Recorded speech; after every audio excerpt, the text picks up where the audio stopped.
ఎవరైతే జనసేన అధినేత పవన్ కళ్యాణ్ ఉన్నారో ఈ పార్టీ అంశాల్లో బిజీ అయిపోయి అంటే సినిమాల ప్రొడ్యూసర్లకు డేట్ ఇవ్వట్లేదు, కొంచెం ప్రొడ్యూసర్లు ఇబ్బంది పడుతున్నారు అనేది కూడా ఉంది. దాని తను ఈ పార్టీని అడ్డుపెట్టుకునే స్టార్డమ్ పెంచుకుంటున్నాడు అంతే అంతే. ఇదిగో ఇదిగో ఇదిగో ఇదిగో అంటూ ఈయన పెట్టుకుని వ్యాపారం చేసి 4 రూపాయలు సంపాదించదని ప్రొడ్యూసర్లు వెంటబడుతున్నారు. అంతేగాని ఈయన సినిమాల్లో ఒక మొన్న మధ్య వకీల్ సాబ్ తప్పితే బ్రో ఏంది బ్రో అంత మంచి సినిమా తమిళ్లో చూస్తే ఎంత చెడగొట్టాలో అంత చెడగొట్టాడు. బ్రోమి సక్సెస్ కాదు కదా, బ్రో తమిళ్లో చూస్తే మర్చిపోద్ది. అదే డైరెక్టర్ మళ్ళీ ఎంత బ్యూటిఫుల్గా తీసాడు ఆ సినిమా, హృదయానికి అద్దుకుంటుంది. అంత లెవెల్లో చక్కటి drama, melodrama, beautiful time అనే పాయింట్ని సైంటిఫిక్ దాన్ని ఒక సెంటిమెంటల్ డ్రామా చేసి సెంటిమెంటల్గా ఫ్యామిలీ దీన్ని కలిపి చాలా అసలు ఎంత హృదయంగా ఉంటుంది తమిళ్లో సినిమా చూస్తూ ఉంటే. అది తెలుగులోకి వచ్చేటప్పటికి అది ఏదో దాన్ని ఎంత దిగజార్చాలో అంత దిగజార్చారు. అంటే ఎందుకంటే ఇప్పుడు తమిళ్లో సినిమాలు కూడా చాలా రిమేక్లు జరుగుతుంటాయి. ఇప్పుడు చిరంజీవి గారు కూడా బాలాశంకర్ లాంటివి ఇప్పుడు ఇలాంటివి కూడా చాలా రిమేక్ ఎందుకు కారణం సీట్ అవ్వట్లేదు, ఎందుకు హిట్ అవ్వట్లేదు అంటే అయ్యా మీరు అంగీకరించిన సినిమా ఒప్పుకోవడం వరకు మీ హీరోలుగా మీకు హక్కు ఉందయ్యా, నేను ఈ సినిమా చేస్తాను, నాకు ఈ సూట్ అవుతుంది చెప్పండి. ఒక్కసారి మీరు ఒప్పుకున్నాక దయచేసి డైరెక్టర్ చెప్పుల్లోకి మీ కాళ్ళు పెట్టకండి. You are paid for your face, technicians are paid for their mind. వాళ్ళ మేధస్సుకి వాళ్ళ క్రియేటివిటీకి డబ్బులు ఇస్తున్నామయ్యా ప్రొడ్యూసర్లు, నీకు నీ ఫేస్కి ఇస్తాను, వాళ్ళ పని వాళ్ళని చేయనివ్వండి. అది కూడా మాకు తెలుసు మీరు దూరితే ఎట్లా, అలా దూరితేనే ఇలాంటివి వస్తాయి. కానీ అంటే పవన్ కళ్యాణ్ వాళ్ళు ప్రొడ్యూసర్ నిజంగా ఇబ్బంది పడుతున్నారు అంటారు. ఇప్పుడున్న ఏం ఇబ్బంది ఉందమ్మా, వాళ్ళు సిద్ధపడేగా వస్తుందమ్మా. రాజకీయాల్లో ఉన్నాడు ఆయన, ఎప్పుడు ఇస్తే అప్పుడు అని సిద్ధపడేగా వస్తున్నారు కదా. దానివల్ల ఇప్పుడు రెమ్యునరేషన్స్ కానీ ఇప్పుడు ఇవన్నీ కూడా ఇబ్బంది అయితే ఇప్పుడు కాస్ట్ ఆఫ్ భరిస్తారు కొన్నాళ్ళు, 1, 2, 3, 4, 5 అయినాక రారెవరు అంతే కదా. ఇప్పుడు పర్ డే 2 crores ఆ మార్కెట్ ఉన్నంతకాలం. ఇప్పుడు బ్రో దెబ్బతింది, రేపు ఇంకో సినిమా కూడా ఆ రేంజ్కి రాలేదనుకో ఎవరు ఆ రేంజ్కి వెళ్ళరు. ఇప్పుడు తనకేంటంటే పాలిటిక్స్ సినిమా 2 ఉన్నాయి కనుక ఏదో జనాల్లో అల్లరల్లరిగా ఉన్నాడు, జనాల్లో ఒక సో పవన్ సినిమా అంటే ఒక క్రేజ్ ఉంది. ఇది ఏమవుతుంది బ్రో, ఏమైంది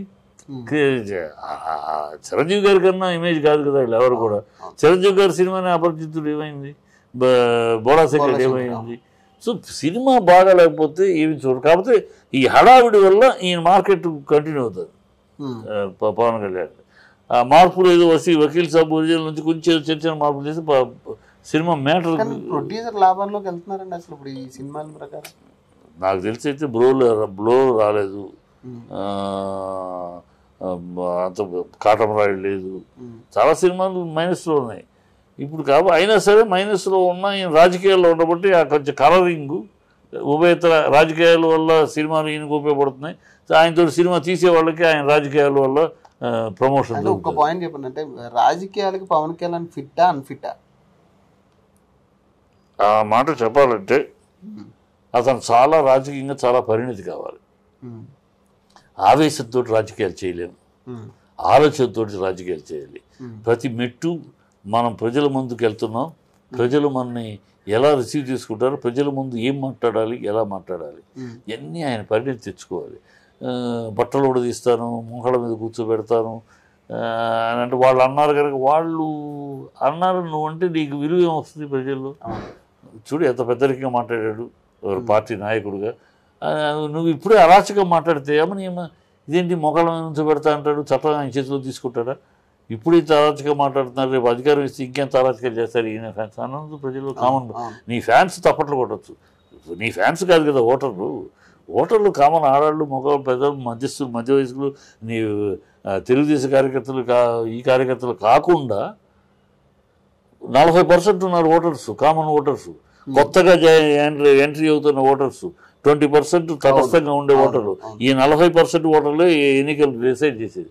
సో వాళ్ళందరూ నీ దృష్టిలో నువ్వేమవుతున్నావు? ఆ కోడాలని మాట్లాడాడంటే వెదవాడు మాట్లాడాడు, ఆడు మాట్లాడాడు, నువ్వు మాట్లాడితే నీకు వాడికి తేడా ఉంది. అంతే, వాళ్ళు మాట్లాడతారు వాళ్ళు ఆ పార్టీ అయితే ప్రజలు అసహించుకుంటారు. అదే నువ్వు మాట్లాడితే ఏం ప్రయోజనం అన్నాను. నువ్వు ఒక రాజకీయ పార్టీ పెట్టావు, నేను ప్రశ్నిస్తానికి పుట్టానన్నావు, ప్రజలు నీకు ఎక్కడికి వెళ్తే అక్కడ జనాలు వస్తున్నారు, వాళ్ళని నువ్వు ఆ రాజకీయ చాతుర్యంతో, రాజకీయ చెడుకులతోటి, రాజకీయమైన విధానాలతోటి ప్రభావితం చేయాలి. వాళ్ళని గోచీలు ఉడదీస్తాను, మోకాల మీద తడిపి కొడతాను, ఉరే నా కొడక అని పబ్లిక్ ఇవన్నీ ఆయన పరిణతి కావాలన్నా అక్కడ భాషలో పరిణతి కావాలి, విధాన ప్రకటన.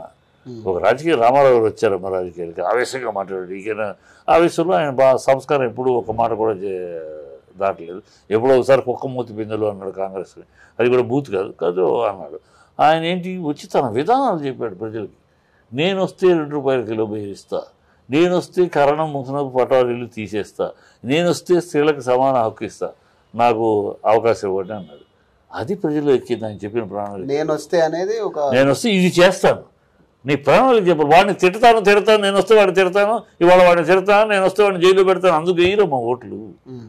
నువ్వు వస్తే ఏం నాకు ప్రయోజనం ఏంటి? కరెంట్. ఇప్పుడు ఏపీ రాజకీయాల్లో కూడా మనం చూస్తుంటే ఈ మినిస్టర్ల మాటలు కానీ ఇవన్నీ కూడా, నిన్న బాలకృష్ణ విజిల్ వేసాడని, తొడగొట్టాడని అంబటి రాంబాబు మాట్లాడి, రోజా కూడా రకరకాల అంశాల మీద ఆవిడ మాట్లాడుతుంది. అంటే మీరు ఎలా చూస్తారు?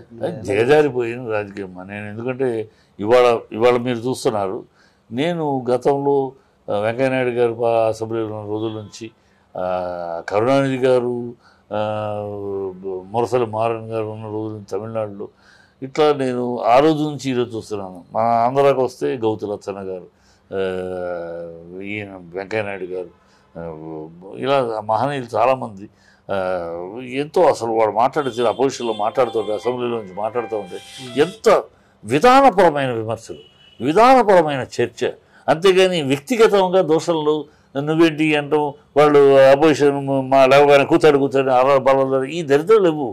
శుభ్రం వేసేవారు, వీళ్ళు ఓపిక అయినారు, వాళ్ళు ఓపిక, విధానమైన చర్చ ఉండేది, వ్యక్తిగత దోషాలు ఉండేవి.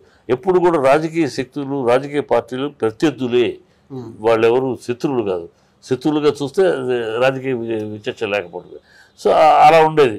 స్పీకర్ గారు నాకు తెలిసి ఒకసారి అసెంబ్లీలో అపోజిషన్ లీడర్ మాట్లాడిన తర్వాత ఆవిడ మాట్లాడటం అయిపోయినాక ఆవిడ ఆయన స్పీకర్గా ఉన్న ఆయన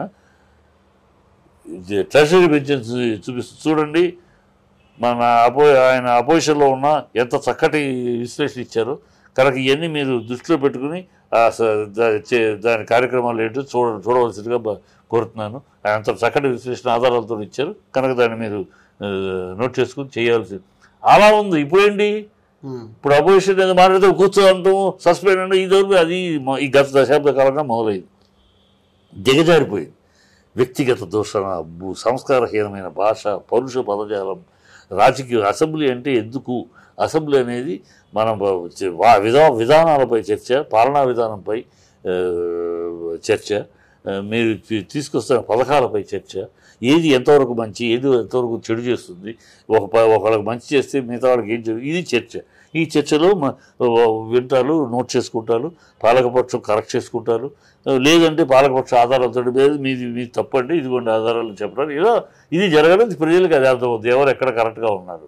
అది వదిలేసి నువ్వు చెత్త, నువ్వు పరమ చెత్త, నీ అమ్మ కూడా రేపు ఈ దరిద్ర భాషలు, వాళ్ళు మాట్లాడారని వీళ్ళు మాట్లాడారని వాళ్ళు, ఒకళ్ళు తప్పట్లేమ్మా, వీళ్ళు అందరూ అదే కోవలో ఉన్నారు.